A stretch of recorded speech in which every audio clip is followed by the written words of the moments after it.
ETF index mutual funds నేర్చుకుని stock మార్కెట్లో రాణించాలనుకుంటున్నారా? వెంటనే ఈ నెంబర్కి కాల్ చేయండి. నమస్తే, welcome back to Suman TV. Indians కి అమెరికా వెళ్ళాలనుకునే కళ ఇక సాధ్యమేనా? అబ్రాడ్ ఎడ్యుకేషన్ కోసం వెళ్ళాలనుకునే విద్యార్థులకి వస్తున్నటువంటి మార్పులు ఏంటి? పేరెంట్స్ ఎవరైతే వెళ్ళాలనుకుంటున్నారో అలాంటి వాళ్ళకి పరిస్థితులు ఎలా ఉన్నాయి? ఇంకా చూసుకుంటే ఇమిగ్రేషన్ విధానాల్లో వచ్చినటువంటి మార్పులు ఏంటి? వీటన్నిటిపైన మరింత సమాచారం అందించడానికి 24 ఇయర్స్ నుంచి అమెరికాలో ఉంటున్నటువంటి ఎంఎన్సీ ఎగ్జిక్యూటివ్ వీరభద్ర గారు మనతో పాటు ఉన్నారు. Vote sir. అమెరికన్ డ్రీమ్ ఇంకా బతికుందా? స్టూడెంట్స్ రావచ్చా? పేరెంట్స్ ట్రావెల్ చేయొచ్చా? ఇమిగ్రేషన్ చేంజెస్, ఛాలెంజెస్ ఏంటి? ఈ విషయాలు మనం చూసినట్టయితే వాటిల్లో కొంత ఎన్ఫోర్స్మెంట్లో సీరియస్నెస్ వచ్చింది, కానీ ఆర్ కొన్ని రెస్ట్రిక్షన్స్ ఏదైతే no travel countries or less travel countries ఇట్లా వచ్చాయి.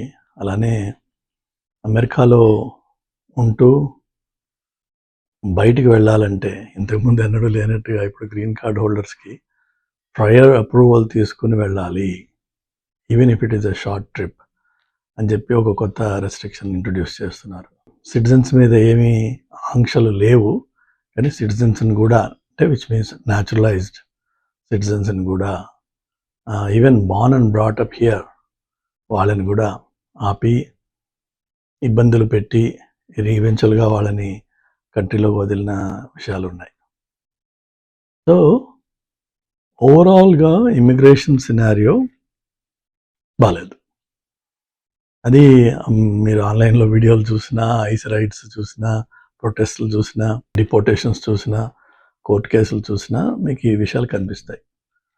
కానీ ఇమ్మిగ్రేషన్ లాస్ ప్రకారం ఎలాంటి తేడాలు, ఎలాంటి కొత్త బిల్స్, కొత్త లాస్ పాస్ కాలేదు ఇప్పటిదాకా. ఆన్లైన్ వీడియోస్లో అనవసరంగా జనాల్ని ఊదరగొట్టేసి భయపెట్టేసి భారతీయుల మీద ఏదో చేస్తున్నారు, ఇండియన్ స్టూడెంట్సే టార్గెట్ అని ఏవేవో వీడియోస్ చూస్తూ ఉంటాను నేను. అందులో పెద్ద పెద్ద తాటికాయలతో వీడియో మీద ఉంటాయి, అసలు కాంటెంట్ తేడా ఉంటుంది. బట్ అది ఉత్తినే జనాల్ని భయపెట్టడం. అలానే అమెరికాతో సంబంధం లేని ప్రతివాడు కూడా ఏదో ఆన్లైన్లో వీడియోస్ చూసేసి దానికి ఒక ఎక్స్పర్ట్ కమెంటేటర్గా తయారైపోయి మాట్లాడుతున్నారు. It's a sad situation. అంటే మనము ఆల్రెడీ సినారియో బాగాలేదంటే దాన్ని ఎక్స్ప్లాయిట్ చేసుకోవడానికి ఈ యూట్యూబ్ని అబ్యూస్ చేస్తున్నారు చాలామంది. It's an unfortunate situation. కానీ ఆన్ ద గ్రౌండ్ రియాలిటీ ఏంటంటే, if you mind your damn business and live your life without any problems with law and order, nobody is bothering you. Nobody will come to bother you. That's the fact. మీకు గతంలో ఎలాంటి law and order issues లేకపోతే, అంటే అది drunk and drive అంట ఇండియాలో, ఇక్కడేమో DUI అంటారు, అంటే driving under influence or driving while intoxicated or driving under influence or intoxication. So అలాంటివి ఏమన్నా గొడవలు ఉన్నా, లేక డొమెస్టిక్ ఇష్యూస్ ఉన్నా, లేక వేరే గొడవలు ఉన్నా, సో పోలీస్ రికార్డు ఒకటి తయారైంది అంటే వాళ్ళు డెఫినెట్గా వాళ్ళని వెతుక్కొని ఇంటికి వచ్చి మరీ ట్రబుల్ చేస్తున్నారు. నెక్స్ట్ ఇక్కడ కొన్ని పేపర్ మీద చేసుకునే పెళ్ళిళ్ళు, ఆ గొడవలు ఉన్నాయి. I don't want to go into the details, but అవి జరుగుతున్నాయి. వాళ్ళని కష్టపెడుతున్నారు, వాళ్ళని పట్టుకుంటున్నారు.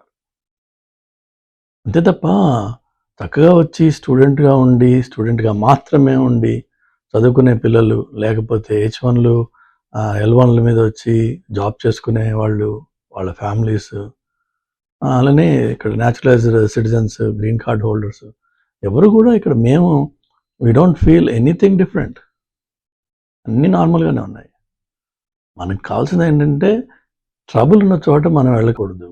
అట్లానే ఈ వార్స్ ఏవైతే జరుగుతున్నాయో అవి రీజనబులా, అన్రీజనబులా, ఒకళ్ళు సప్రెస్ చేస్తున్నాడా, అప్రెస్ చేస్తున్నాడా? Yes, that is always been there in the history of the world. దాన్ని మనం ఒకళ్ళని చేంజ్ చేయలేము. మనము దేశం కాని దేశంలో ఉన్నాం, ఇక్కడికి వచ్చి మనం అసలు ఏం చేయలేము. కాబట్టి ఈ వాతావరణంలో ఈవెన్ దో ఇక్కడ ఫస్ట్ అమెండ్మెంట్ అని, సెకండ్ అమెండ్మెంట్ అని, ఫోర్త్ అమెండ్మెంట్ అని, ఫిఫ్త్ అమెండ్మెంట్ అని రకరకాలు ఉన్నాయి protections as per law, as per the constitution. ఫార్చునేట్గా వాటిని తొక్కి ముందు వాడు మనం తీసుకెళ్ళిపోయి లోపల పెట్టేశాక then you have to start fighting. అసలు ఆ గొడవే లేకపోతే లైఫ్ నార్మల్గా ఉంటుంది. సో హ్యాపీగా రండి, వెళ్ళండి, ఉండండి, back and fourth. Make sure you carry your documentation, identifications దగ్గర పెట్టుకోవడం, మీ డాక్యుమెంటేషన్ మీరు క్యారీ చేయడం, పోర్ట్ ఆఫ్ ఎంట్రీ దగ్గర వాళ్ళు అడిగినప్పుడు కాన్ఫిడెంట్గా జవాబు. అట్లానే ఈ సోషల్ మీడియాలో ఎలాంటి నెగిటివ్ కమెంట్స్ చేయకండి ప్రస్తుతం ఉన్న గవర్నమెంట్ మీద. చేస్తే మొన్న రీసెంట్గా ఎవరో ఒక comedic funny image of the vice president వాడి ఫోటోలో, వాడి కెమెరాలో ఉందట. అంతే, తీసుకున్నారు, వాడిని పంపించేశారు వెనక్కి. సో ఈవెన్ ఒక stupid thing that means nothing, it's absolutely silly. ఇవాళ రేపు ఏఐ రకరకాల బొమ్మలు తయారు చేస్తారు. So make sure your phones are clean when you're going in and out the country. Make sure మీ ఈమెయిల్ ఐడీస్, మీ సోషల్ మీడియా అకౌంట్స్ అవి క్లీన్గా పెట్టండి. వాటిల్లో ఎలాంటి controversial content, comments, shares, likes లేకుండా చూసుకోండి. ఒకవేళ ఉన్నట్టయితే దాన్ని అకౌంట్ తీసి పారేయండి. ఎందుకంటే మీ ట్రావెల్లో అది హిండ్రెన్స్ చేయొచ్చు, ఒక్కోసారి రిజెక్షన్ అవ్వచ్చు. అంతే తప్ప అమెరికాకి రాకూడదు, అమెరికాలో ఉండకూడదు, అమెరికా నుంచి వెళ్ళిపోండి అని ఆ సిచ్యువేషన్ రాలేదు, అది రాదు కూడా. బికాస్ ఇండియన్స్ మనము అమెరికన్ ఫ్యాబ్రిక్లో చాలా క్రిటికల్ రోల్ ప్లే చేస్తాం మనం. We are embedded in this. మనకల్లా ప్రాబ్లం ఏంటంటే మనం అందరము చాలా మటుకు ప్రైమరీ ఇదేంటంటే lower middle class or middle class families నుంచి వస్తాం. కొద్దిగా అమెరికాలోకి రాగానే, ఇక్కడ కొద్దిగా ఎస్టాబ్లిష్ అవ్వగానే మనం కొద్దిగా ఈగోస్ పెరుగుతూ ఉంటాయి. And then we want to show off. ఆ షో ఆఫ్ వల్ల కష్టాలు మొదలవుతాయి.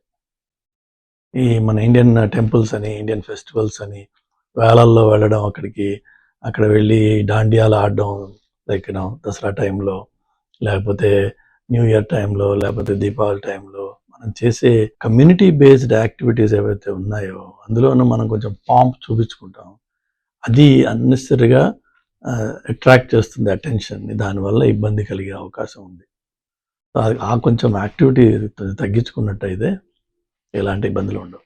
Live life normally, live life happily, and live life law abiding. Don't try to break any law. You don't want to be detained, and that detention is really horrible. So stay calm, stay quiet, and stay straight. Okay? Good luck.